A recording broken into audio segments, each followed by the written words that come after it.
Juan, Estefi, estamos aquí todo el mundo, Javi López, Carmencita Molina. Pues nada, estamos esperando a que Paloma entre y nos salude y nos pongamos a charlar un ratito con ella. Paloma, si estás por aquí, dime hola, soy Paloma. Que acabo de que se ha conectado también. Game of Nutrition.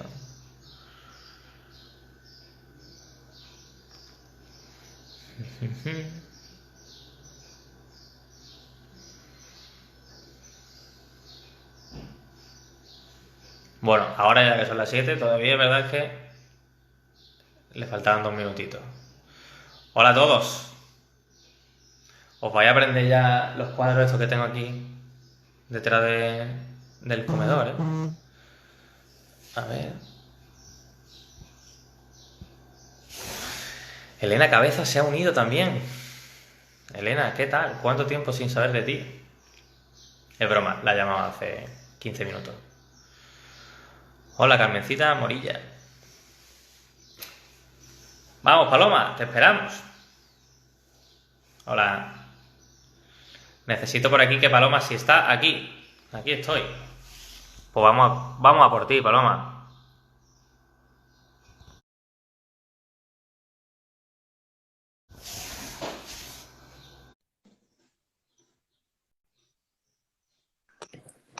Hola. Muy buena, que te estaba hablando, pero creo que te llegaba tarde. Digo, te veía leyendo comentarios más antiguos, ¿qué tal?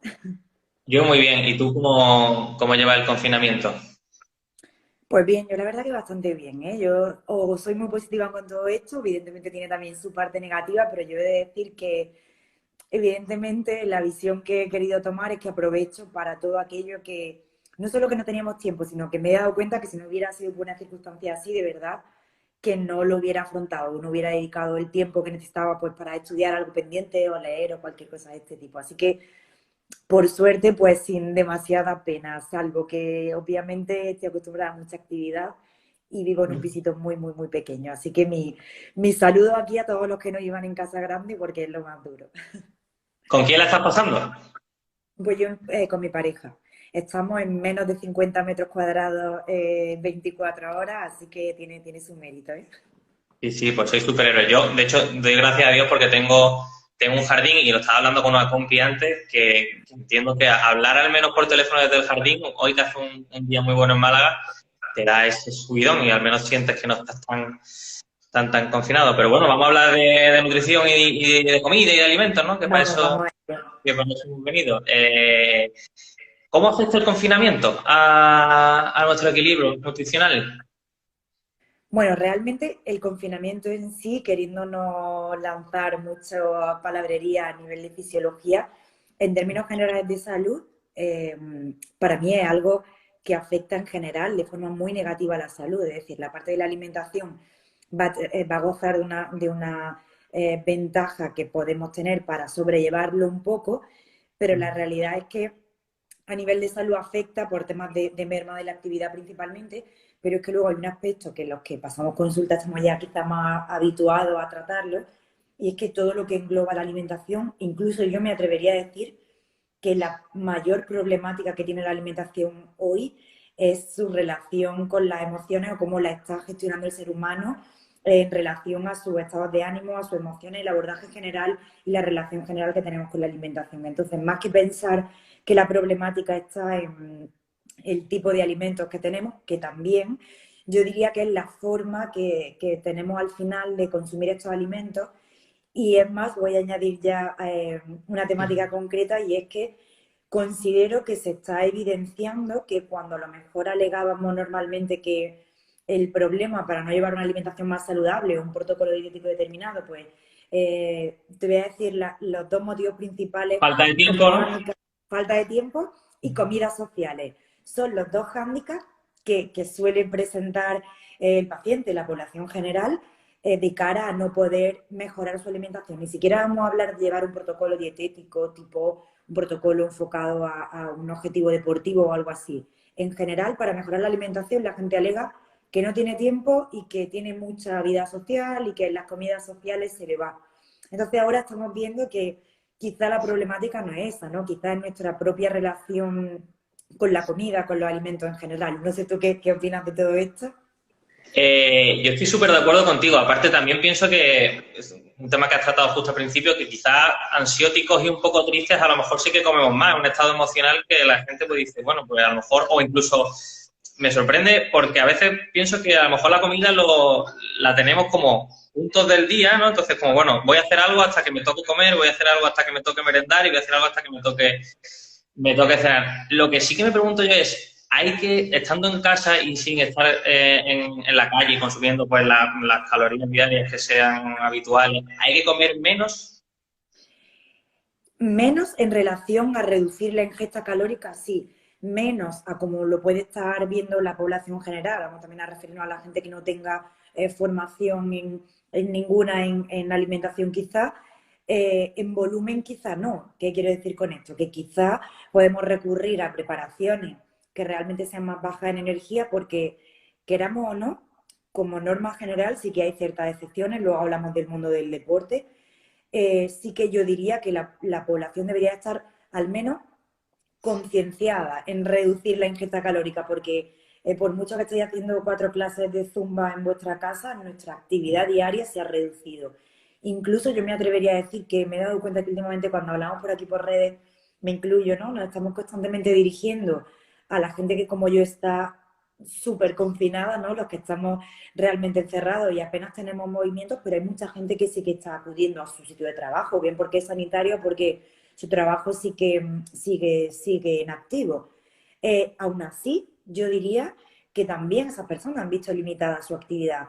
Hay actividades que además no contabilizamos como actividad física porque es placentera, ¿no? Como puede ser un paseo del fin de semana o aunque sea una salida de sábado noche o a comer el domingo, y eso incluía caminatas. Además, eso era una actividad que la reportamos de forma muy positiva porque es agradable. Eso se ha reducido. Por tanto, va a ser ventajoso que reduzcamos en cierto modo la ingesta calórica. Además, si tenemos tendencia a aumentar la ingesta calórica, también lanzamos aquí el mensaje de la salud, de que en el estado en el que estamos, que puede promover un estado inflamatorio general, ya hablando más de estado de inflamación mantenida, ¿no? Tener un exceso energético, que además suele venir de alimentos que no son los más saludables, probablemente no sea lo más adecuado para las circunstancias que estamos viviendo. Y te voy a sacar un tema que ahora de la palestra, aparte de un tema que también estoy experimentando yo, el famoso ayuno intermitente, ayuno. Yo lo experimento, yo me he dedicado también mucho y hago mucho deporte y estoy muy relacionado con el mundo del deporte y vi una manera pues fácil, ahora que estoy confinado, el probarlo. Yo leo muchas cosas buenas, pero realmente es sano porque funcionar sé que me funciona porque yo me encuentro bien, incluso a veces tengo menos ganas de comer y cuando como pues me siento bien, me siento después con la misma fuerza para hacer deporte o para tirarme en la bici luego o lo que sea. ¿Es sano? El ayuno intermitente vamos a abordarlo aquí, que tenemos poquito tiempo, solamente de dos perspectivas. Desde la perspectiva de la fisiología y de la salud, tiene infinidad de ventajas. En el 100% de los individuos, no. Hay unas pequeñas excepciones, como podrían ser en las personas que padecen diabetes, embarazadas y trastornos de la conducta alimentaria, siempre me gusta mencionarlas, pero en la gran mayoría de las personas que me están escuchando, el ayuno intermitente presenta una ventaja. Y cuando hablamos de ayuno intermitente parece que es algo muy mágico, pero tú que lo has llevado a cabo consiste simplemente en reducir las horas del día en las que comemos. Entonces, ¿tú qué dirías? Si reducimos Bueno, ahora que estamos en casa. Yo estoy flipando, ¿eh? Porque, bueno, yo al final, como me he interesado siempre mucho por el mundo del deporte y también de la nutrición, sé los hábitos que uno tiene que tener, el tema de las 5 comidas y sé lo que tiene que comer alguien para estar saludable y para al menos tener una vida nutricional ok. Pero, bueno, el tema del ayuno lo habían probado algunos compis, yo juego también al fútbol sala y les valía y me he dado cuenta que yo, por ejemplo, no sé si tendrá que ver, ¿eh? Pero yo sufro mucho de dermatitis muchas veces y me he dado cuenta que comiendo menos y tampoco cambiando de alimento se me ha reducido quizá un poco y me noto con la misma energía y ahora mismo yo que soy un comilón y me encanta comer y de hecho me ceno en su día, pues me cenaba, vamos, pizzas familiares de Televisa. Ahora tengo menos ganas de comer y me siento bien y yo comer nunca lo he visto un problema, de hecho me encanta y me sigue gustando mucho, pero sí que he visto que me ha dado resultado, yo estoy muy contento. Normalmente hago el de las 16 horas y tampoco, también ya a título personal, ¿se puede hacer siempre o hay que hacerlo algunos días determinados de la semana? Vale, voy a ir con todo eso. Te he dicho que voy a hablar como de dos vertientes. Primero la parte fisiológica de salud y luego la parte práctica que tiene el ayuno. Vamos a añadir luego una tercera que sería lo mejor aplicada en deporte.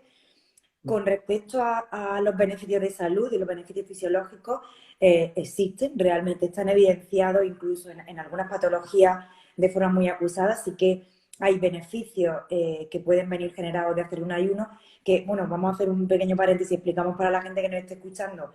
Yo siempre defino el ayuno como que es algo natural hasta que alguien decidió, organismos oficiales decidieron decirnos que lo ideal sería comer 5 veces al día.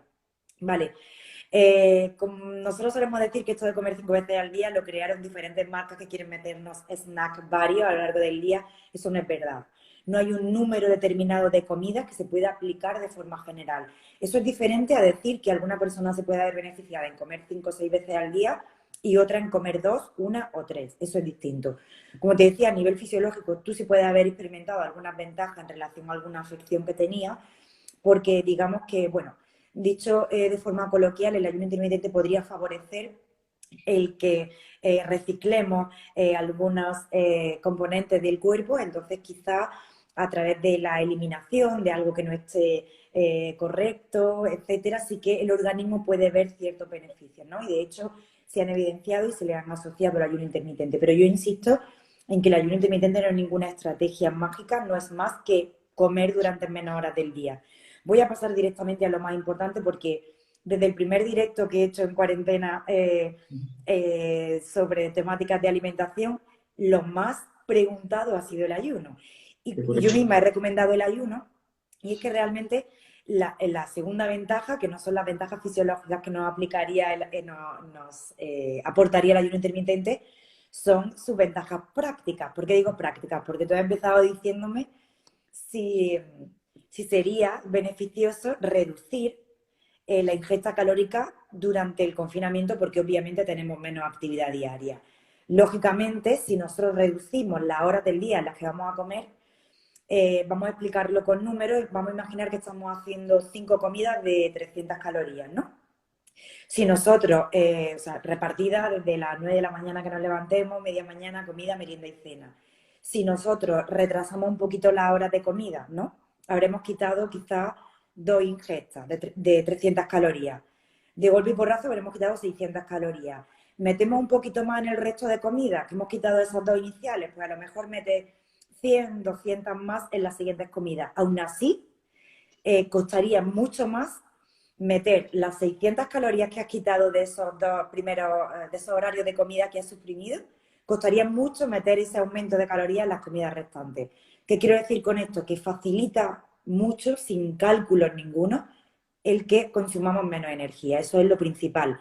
Y luego otro apunte muy importante al que tú has hecho alusión con respecto al hambre, eso también es real, y es que practicar ayuno intermitente, pese a lo que la gente pueda estar pensando, una vez que estamos adaptados, hay ciertas hormonas que nos inducen a sentir hambre o saciedad que también se ven beneficiadas de todo esto. Por tanto, sí que tiene un efecto de supresión del apetito cuando nos acostumbramos a no tener ese protocolo de alimentación. Y luego, otro más conductual, más que fisiológico, es que si nosotros nos acostumbramos a que a ciertas horas del día no ingerimos alimentos, al final el propio cuerpo no te va a pedir alimentos a esas horas del día. Digamos, te digo mi ejemplo concreto, que yo no tomo nada en las primeras horas del día. De hecho, ahora además meto el entrenamiento en las primeras horas del día, lo que siempre me ha gustado hacer y a veces por el ritmo de vida que tenemos no lo podemos hacer. Incluso adelanto la cena lo más temprano posible y como desayuno más tarde. ¿Qué pasa? Hay veces que realmente si ceno muy temprano me acuesto ya con hambre, pero como llevo tantos años sin ingerir comida sólida en las primeras horas del día, es que en las primeras horas del día, aunque me lo propusiera, a veces me lo pregunto, ¿no? Porque tampoco hay una norma para todo esto, ¿no? Tú me has preguntado, ¿cuántas veces al día? las que te vengan bien. Si lo haces a diario, yo sé que estuve una temporada en la que hacía ayuno estricto de 16 horas, no sé si pasó más de un año haciéndolo así, y no pasa absolutamente nada. Ahora me dejo un poco más llevar pues, por un poco la apetencia, o si tengo un paciente, un directo o algo así, lo ajusto al día. Pero realmente me di cuenta que me levanto y aunque me hubiera acostado con apetito, me levanto por la mañana y digo, tengo un poco de hambre real, pero es que no me pega comer a estas horas tan temprano, ¿no? Digamos que es muy conductual.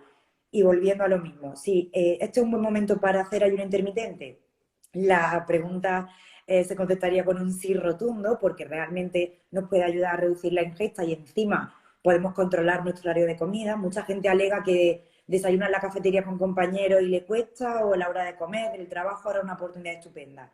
Pero hay un pero para todo esto.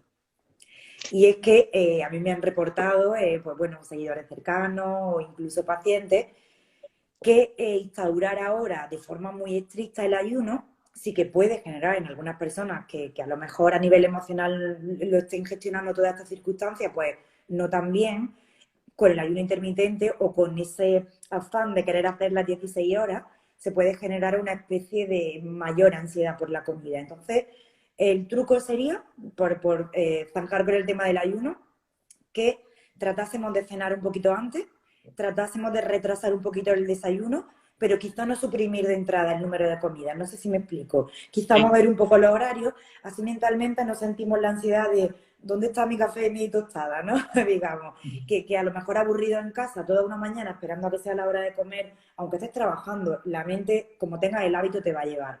Entonces, experimentar un poco con todo esto, saber que no hay normas y saber que no va a ser perjudicial, que no te levantes y comas. De hecho, yo ya digo, mi entrenamiento que está siendo intenso, me levanto e intento hacerlo a primera hora de la mañana porque me repercute en una ventaja de gestión del día, sin problema Me, ninguno. me interesa esto último que dice, aparte, ya te había escuchado hace un ratito que entrenas sin desayunar, y ese mito de entrenar sin desayunar se adelgaza más, ¿eso es verdad o no es cierto? No es cierto. En realidad, lo que va a determinar que nosotros llevemos a cabo una pérdida de grasa o no, entendiendo porque es lo que quiere todo el mundo al adelgazar, no perder glucógeno ni agua, realmente eso va a estar determinado por el cómputo de ingesta calórica total del día y ni siquiera del día. Esto es un error que solemos pensar, ¿no? ¿Cuánto he comido hoy? Eso entreno. El cuerpo tampoco entiende de las calorías que tú has ingerido en un día. Sería más bien un cómputo, mira, ahora que estamos confinados ya más de un mes, lo que va a determinar que uno gane o pierda peso al final de un periodo así va a ser lo que haya hecho en el total de los días. Por tanto, puede estar optimizando el uso de grasa en esas primeras horas de la mañana, si además no has cenado gran cantidad de hidratos de carbono, sí. ¿Va a determinar eso que a lo largo de un mes hayas perdido un montón de grasa? No, eso va a depender de la ingesta calórica que tú estés haciendo. No va a estar determinado por el horario que tú tengas de entrenamiento. ¿Tienes algún alimento estrella en este confinamiento? ¿Algo que estés comiendo más o que recomiendes a las personas que a lo mejor no tengan tanta imaginación? ¿O algún tipo de alimento que...? Bueno, yo es que quien me sigue ya lo sabe, yo como muchas zanahorias, es decir, las como por puro placer, pero además es un tip que intento transmitir, bueno, a las personas que asesoro, pero también a través de redes sociales. La zanahoria, aparte de por gusto personal y porque fue como un alimento que yo tenía, al que tenía mucho apego desde la infancia, la realidad es que para tenerlo a modo de snack por casa, ¿no? Ese inevitable apertura de frigorífico que está haciendo la gente, el ejercicio de abrir y cerrar el frigorífico, resulta muy útil tener zanahoria fresca cortada. Primero porque es un alimento muy saludable, es de esos alimentos que contienen muchos nutrientes y muy poquita energía, ¿no? La zanahoria tiene un gran contenido de agua, fibra y algunas vitaminas y minerales interesantes, pero muy poco aporte calórico. Pero sobre todo, la zanahoria tiene otros dos factores que juegan a favor de ayudar con este tema del picoteo, de la saciedad, que es el crujido y la masticación que requieren. Está demostrado que el crujido nos produce una sensación placentera, con lo cual, si es un alimento que nos va a calmar, en ese sentido, las ganas de comer algo, y luego que la propia masticación sí que está relacionada con el envío de una señalización a nivel cerebral de que, oye, estamos comiendo, estamos saciados e incluso estamos tranquilos, ¿no? Es un poquito más complejo, pero el que un alimento cruja, esto lo saben también, yo que soy licenciada en tecnología de los alimentos, los que estudiamos un poquito de industria alimentaria, todo esto del crujir, lo saben los que fabrican snacks, ya os lo digo, o sea, os encantan los snacks porque eso está diseñado para que realmente te encante cómo cruje y el efecto que tiene. Pero cuando hablamos de un alimento que es más natural y además contiene más fibra, como puede ser la zanahoria, toda la masticación que requiere va a hacer realmente que te dé tiempo a sentir de alguna manera esa sensación de saciedad o al menos saciedad inmediata, porque no es un alimento que te vaya a saciar muchas horas después, porque tiene muy poquito contenido en energía, incluso en macronutrientes, como pudiera ser un alimento alto en proteína que te va a saciar más en el tiempo. Para mí la zanahoria es un alimento estrella, de hecho, por ejemplo, con zanahoria podemos tenerla también rallada para hacer diferentes ensaladas. Hay algo que quizás la gente no conoce, pero la zanahoria se puede utilizar también para preparar elaboraciones dulces que sean un poquito más bajas en energía. Bueno, típicas tortitas o bizcochos que en lugar de contener harina contengan zanahoria y de alguna manera pues es un ingrediente para mí muy versátil y yo, como te digo, es mi alimento estrella. Y para terminar con la zanahoria, ya como para seguir desmintiendo o confirmando mitos, ¿es verdad que si comes zanahoria se te pega más el sol? No es verdad. Lo que pasa es que sí es cierto que por algunos componentes que tiene, si lo consumimos en exceso, podemos tener una pequeña hipervitaminosis y al acumularse en cierto modo en la piel ese exceso, pues nos dé cierta coloración. Luego, sí es verdad que algunas vitaminas que contiene la zanahoria, pues digamos que van a favorecer la hidratación de la piel, entendiendo hidratación como retención de agua. Entonces, teniendo una piel saludable, en definitiva, o que pueda estar hidratada en ese sentido, digamos que el bronceado puede verse más bonito, ¿no? A nivel de lo que entendemos como estética de la piel, lo podemos ver mejor. Pero en definitiva es un alimento que es nutritivo. Cualquier alimento nutritivo va a ser beneficioso para la piel y el pelo. Que esto de la piel y el pelo, no hablamos aquí de belleza en ese sentido, pero son preguntas muy recurrentes, ¿no? Pues cuando tomamos alimentos que son muy nutritivos, el pelo y la piel, que son como los olvidados de nuestro organismo, tienen menos importancia para lo que piensa nuestro cuerpo, donde tiene que destinar los nutrientes. Si consumimos de algo en más cantidad, en definitiva vamos a conseguir que llegue al pelo y la piel, pero no creo que te pongas realmente más bonito. Lo que puedes adquirir es cierta coloración anaranjada si consumes más alimentos con esta coloración por los compuestos que tienen. Y hemos hablado de tu alimento favorito, estrella. Dime tu enemigo número uno. Mi enemigo número uno. Eh, bueno, yo diría que tengo un enemigo en dietética en general. Es que se me viene, quizá tenga más, ¿eh? Pero serían las galletas de todo tipo. ¿Por qué? Porque es como lo veo el demonio, ¿no? Hoy aquí en esto que se va a borrar, lo puedo decir así. Para mí las galletas son el demonio, porque es un alimento, como te he dicho antes, creado realmente para gustar y además es un alimento que se intenta crear a nivel de industria como uno destinado para cada público, ¿no? Tiene una acción del marketing potentísima y además nos intentan hacer creer que puede existir alguna galleta saludable. Y ojo, esto no quiere decir que sea un alimento que no me haya gustado en mi vida. De hecho, que yo intente fomentar el consumo de algo, que no consuma un alimento porque no lo considere saludable, no significa que no tenga sentido del gusto. Una galleta no le amarga a nadie, y más porque hay infinidad de galletas. Pero creo que cuando me paseo por los paseos del supermercado, que a lo mejor podríamos pensar, bueno, alcohol, postres, tal. Cuando una persona consume, por ejemplo, onzas de chocolate o un helado o un dulce propiamente dicho de un horno o de una pastelería, sabe lo que está consumiendo.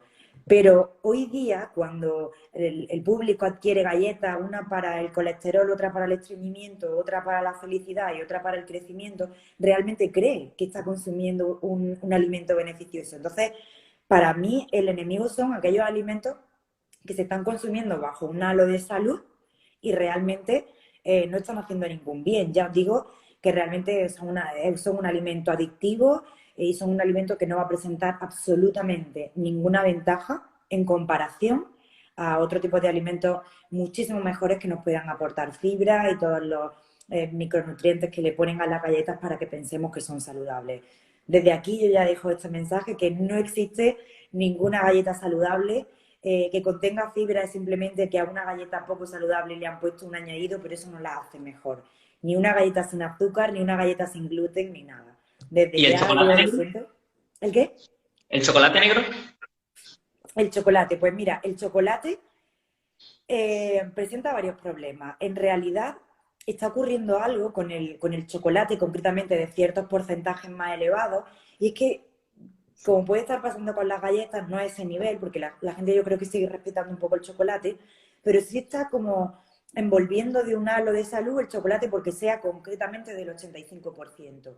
Pues realmente yo creo que se debe ver al chocolate como un alimento que aporta grasa y además grasa de poca calidad, azúcares o peor, edulcorantes y en mucha cantidad, y encima lo estamos consumiendo como algo que es saludable. Nos pensamos que una onza de chocolate es como un par de nueces o como un plátano, y eso no es verdad. Y el chocolate también genera cierta adicción. Mi propuesta aquí es que, bueno, si te gusta el chocolate mucho, intentes no tenerlo en casa durante el confinamiento y cuando de vez en cuando vayas a consumir chocolate te compres la tableta de chocolate que te dé la gana, porque realmente del 70 al 85 no hay mucha diferencia. ¿Que eres capaz de comprar un chocolate del 99, del 95 de este tipo? Yo me atrevería a decir que cualquiera que nos esté escuchando no es capaz de comerse el mismo número de onzas de chocolate del 85 que del 95 o del 99. Por tanto, ese margen del 85 con el que se está jugando, que la gente no piense que está haciendo un gran favor a su salud, no es igual, no quiero compararlo con una bebida alcohólica al mismo nivel, pero voy a poner esa analogía como cuando la gente mencionaba que se tomaba una copita de vino porque era saludable, ¿no? Oye, no, que te puedes tomar esa copita de vino y no pasa nada dentro de una vida activa y de una alimentación saludable. Entonces, te puedes tomar esa oncita de chocolate o dos dentro de una vida activa, una alimentación saludable. Pero no pensemos que dos oncitas de chocolate son una medicina estupenda cargada de nutrientes, porque eso no es así. Es un alimento adictivo y ultrapalatable, tenga casi el porcentaje de cacao que tenga. Me interesa esto último que has dicho, que también te has referido al vino. Hombre, el que se haya formado un poquito o haya leído algo de nutrición entiende que el alcohol, evidentemente, es el enemigo número uno, ¿no? Y que el alcohol nunca será positivo. Pero, entonces, decimos que una copa de vino o una cervecita al solecito antes de comer es perjudicial. ¿Hasta qué punto es perjudicial? Mira, tú has dicho directamente, has dicho Cervecita solamente es alcohol. perjudicial, ¿no? Es perjudicial. Pues es perjudicial a seca. Aquí, a mí que me gusta hablar de la alimentación en su contexto y, ojo, esto sí que es verdad que yo soy cero bebedora. De hecho, creo que he probado una vez la cerveza en mi vida, creo que fue en el Erasmus, hace muchos años de eso. O sea, realmente podría tener un poco de sesgo porque no soy bebedora de ningún tipo de bebida alcohólica. Pero aún así, los beneficios que pueden estar alrededor del consumo de una bebida alcohólica entre amigos, disfrutar de un buen vino, que para mí el vino, como participante de algunas catas que he sido, sí que creo que engloba mucho más, pero ese halo de salud que pueda tener el tomarse una cerveza o una copa de vino entra a formar parte más del acto social que tiene la alimentación. Y ojo que puede ser de las primeras veces que estoy defendiendo públicamente tomarse una cerveza o un vino. Pero a nivel nutricional no va a tener absolutamente ninguna ventaja el consumo de vino o cerveza. Mi recomendación a nivel nutricional sería que ni una sola ventaja va a tener consumir ningún tipo de bebida alcohólica.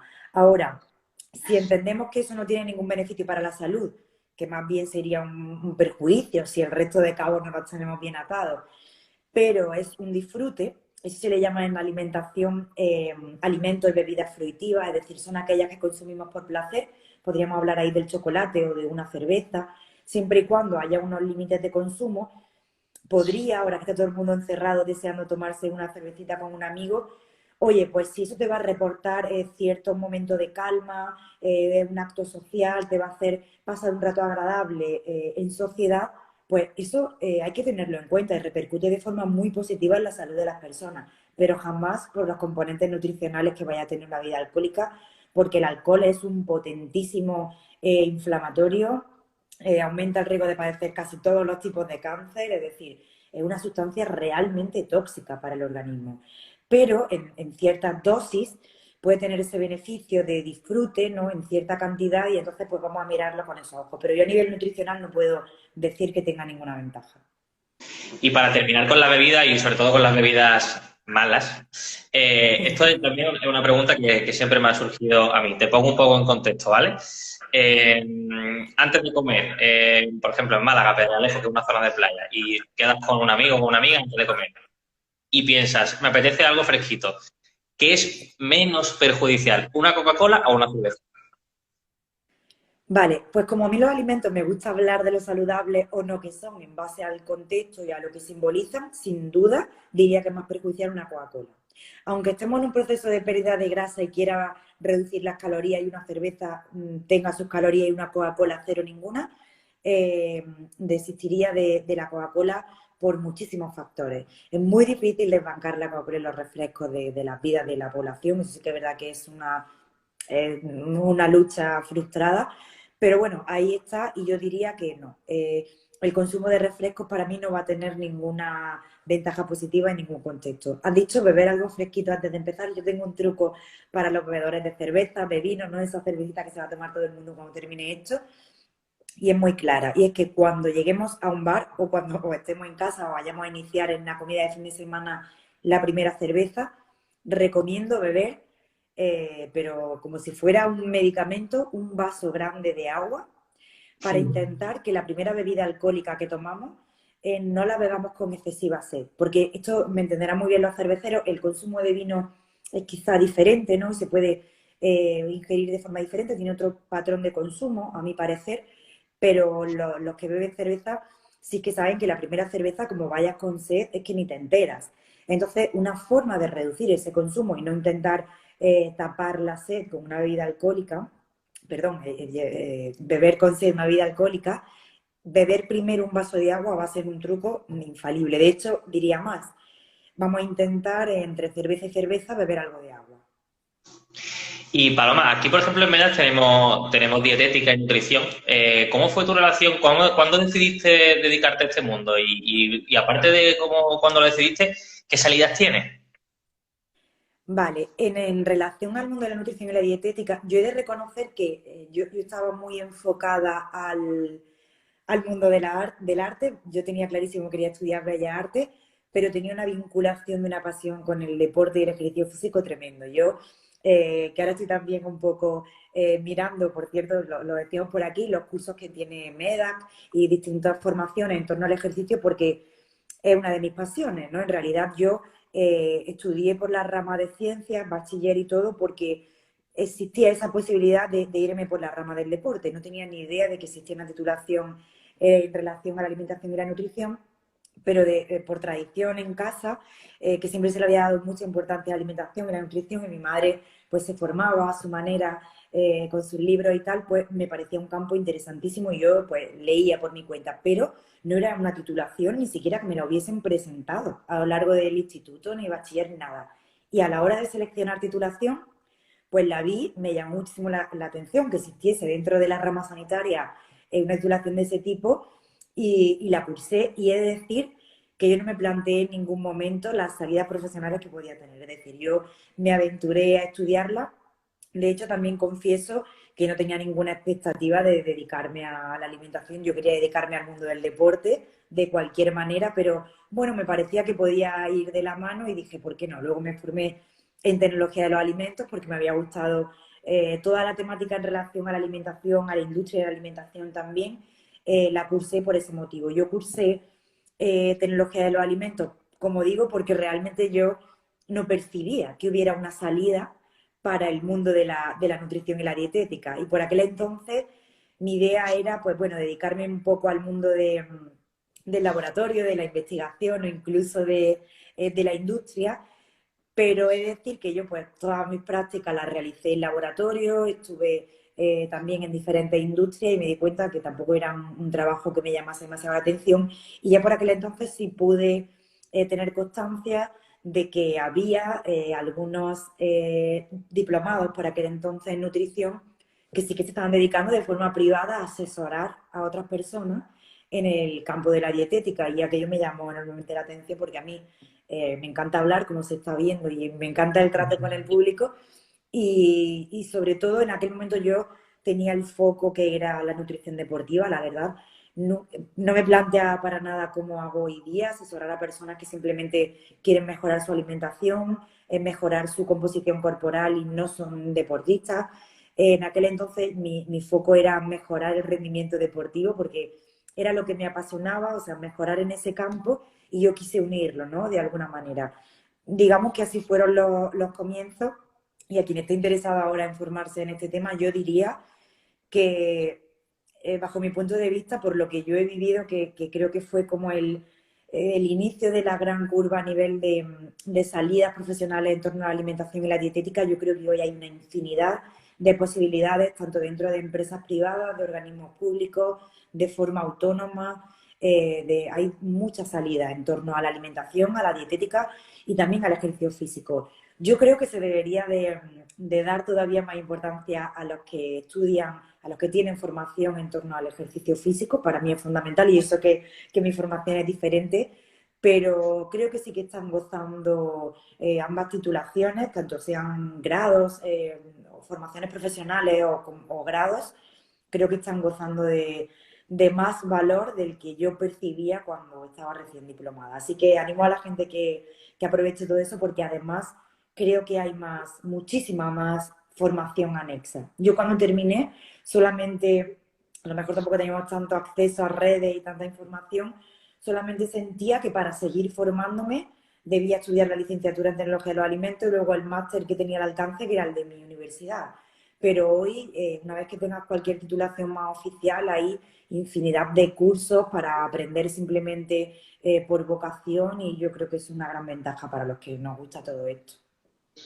Me pregunta aquí, o pregunta Dani Ramos, dice, hola, una pregunta, ¿qué pensáis de la crononutrición? Yo no tengo ni idea de lo que es.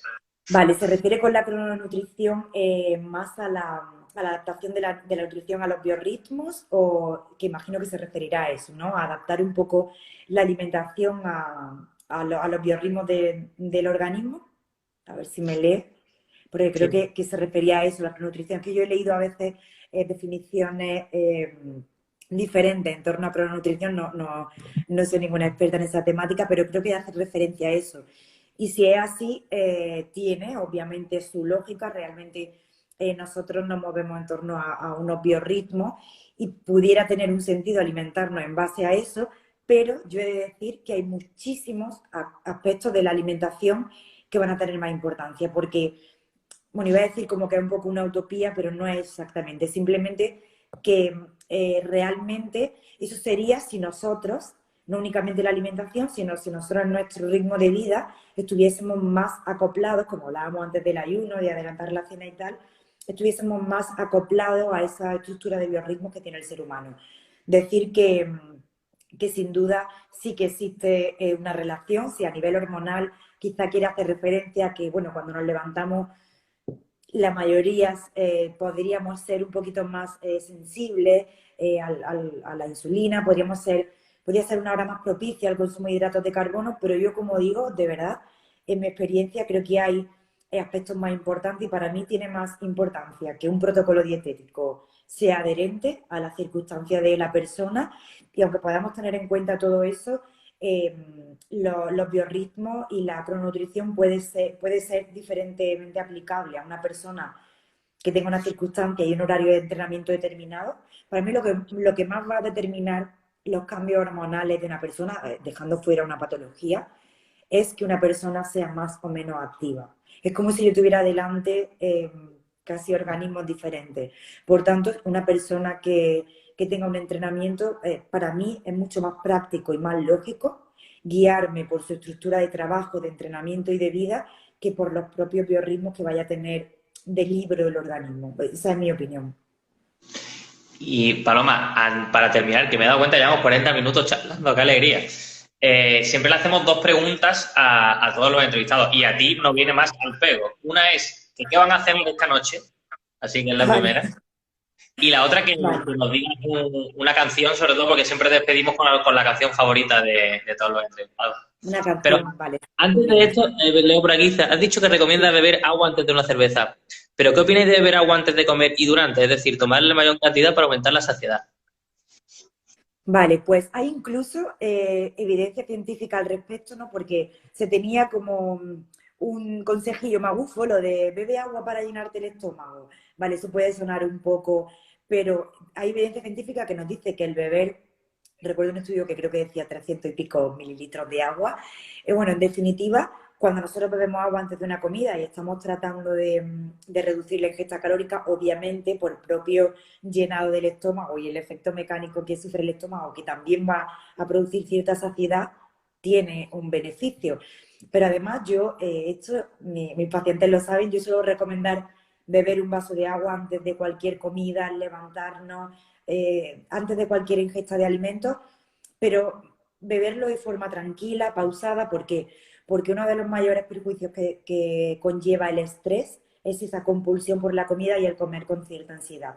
Y está demostrado que cuando generamos esa pausa, que yo utilizo el vaso de agua primero por lo del llenado gástrico, pero luego también porque nos induce cierta relajación. Entonces, pudiera ser que cuando bebemos un vaso de agua antes de las comidas, pues primero que eliminamos un poco la sensación de sed y probablemente comamos con menos ansiedad, nos ayude a bajar un poquito la presión arterial, en definitiva, efectos beneficiosos. Si hay alguien que tenga algún problema de cierre de válvula del estómago o cualquier cuestión de ese tipo, pues no va a ser lo recomendable, o por ejemplo, una embarazada y más en el último trimestre o que esté padeciendo reflujo, pues no vamos a hacer alguna práctica de ese tipo, ¿no? Porque podríamos favorecer ese reflujo, pero cualquier persona sana que nos esté escuchando y sienta que come en exceso o incluso a mucha velocidad o con compulsión, un vasito de agua, medicina santa, porque además es bueno, bonito, barato, si podéis beber del grifo, estupendo, entonces no va a entrañar ningún riesgo. Ni se eliminan los ácidos del estómago, ni fermenta la comida, ni mitos de ese tipo, ¿eh?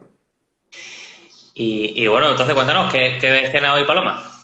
Vale, te lo voy a decir, porque además yo llevo mi menú ahora, bueno, en cuarentena más que nunca, lo llevo totalmente estructurado y si no me equivoco, voy a cenar un hervido de judías verdes con cebollita, le voy a añadir bastantes especias, tomate picado, orégano y creo que unas latitas de sardina. Y de postre voy a tomarme un tazón de frutos rojos con queso fresco batido. Y además quien me siga sabe que lo subo a redes y va a constatar que voy a cenar eso. Fenómeno. ¿Y una canción para despedirnos? Dime una canción que estés escuchando ahora o que te motive o que hayas escuchado mucho el confinamiento. Ay, pues es que yo es que me dedico al baile, si quieres hablamos de eso otro día, de hecho bailo bastante, entonces va a tener que ser una salsa o una bachata en mi caso, que últimamente me dedico más a bailar bachata. ¿Un ejemplo? Vamos a buscar una bachata que me guste, espérate, la voy a buscar ahora mismo. Uh-huh. Vale, pues la última bachata de...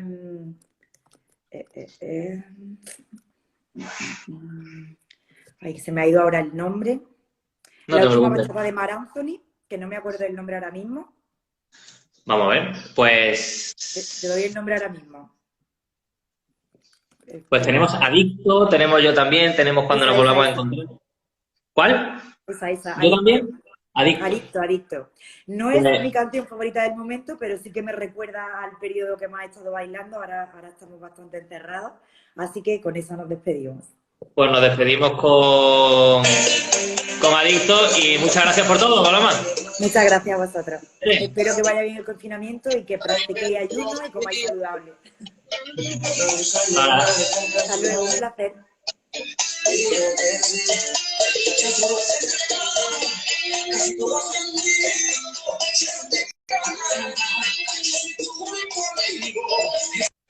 En busca de cariño, pero te buscan toda y no tienes miedo, pasar por el río. Con que no hay luces,